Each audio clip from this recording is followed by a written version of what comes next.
Hi, this is Krishna, and in this video, I'm going to share an explanation on the poem Freedom Train written by Langston Hughes. So, before moving into the poem, let's catch up some history behind the context of the poem. Racist attitude prevailing in the American continent, along with Jim Crow laws of the 19th century, gave shape to African American literary practices, where we could find a revolt against these discriminations and assertion of the largely suppressed voice of the black citizens. New Negro movement or Harlem Renaissance was a literary and cultural movement of the 1920s and 30s which stood forth to promote African American identity against racism. Langston Hughes was an exponential figure connected with Harlem Renaissance.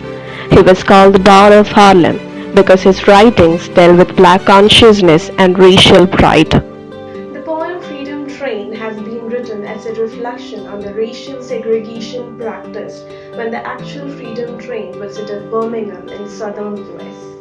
Freedom Train, which ran across all states of America in 1947-49, stood out as a symbol to remind the generation then of the sacrifices of their older generation in the making of America. But when the Freedom Train arrived at Birmingham Station, the officials had marked out separate but equal times for whites and blacks to visit the train. This was unacceptable and insulting to the very ideology for which the train stood for. Moreover, it is said that the train had separate seating arrangements too. These details attracted Hughes' attention and he penned down this poem. Freedom Train, written by Langston Hughes in 1947, reveals the attitude towards the Freedom Train that was traveling across America. In this first stanza, Hughes says that he is eagerly waiting for the arrival of the Freedom Train. It has become the talk of the town. Everywhere in papers, radio, and in conversations, Freedom Train was the topic. Then, reminiscing about the past as well as the present conditions of America, Hughes tells that Jim Crow laws, which stood for racial segregation, is still prevailing in southern US. He hopes that there is no segregation inside the Freedom Train and that he is going to check upon the same.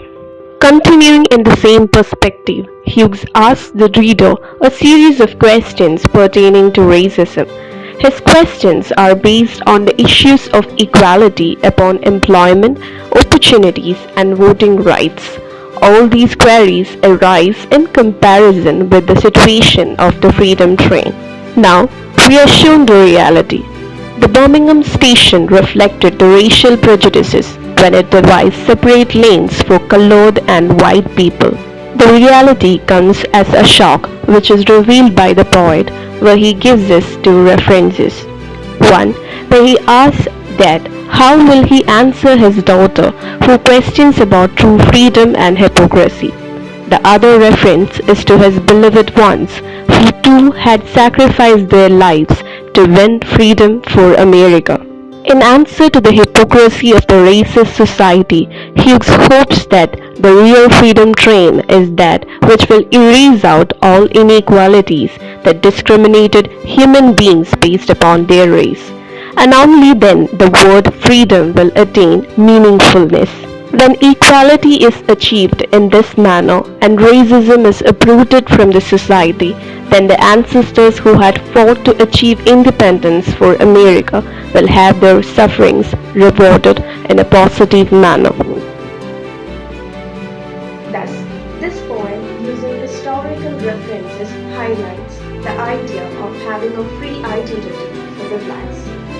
Through the fluctuating moods and tones in the poem, which started with a sense of eagerness and anticipation, then tumbled down into the tone of despair, then again arose with a sense of hope, Hughes juxtaposes the harsh reality of the African American context.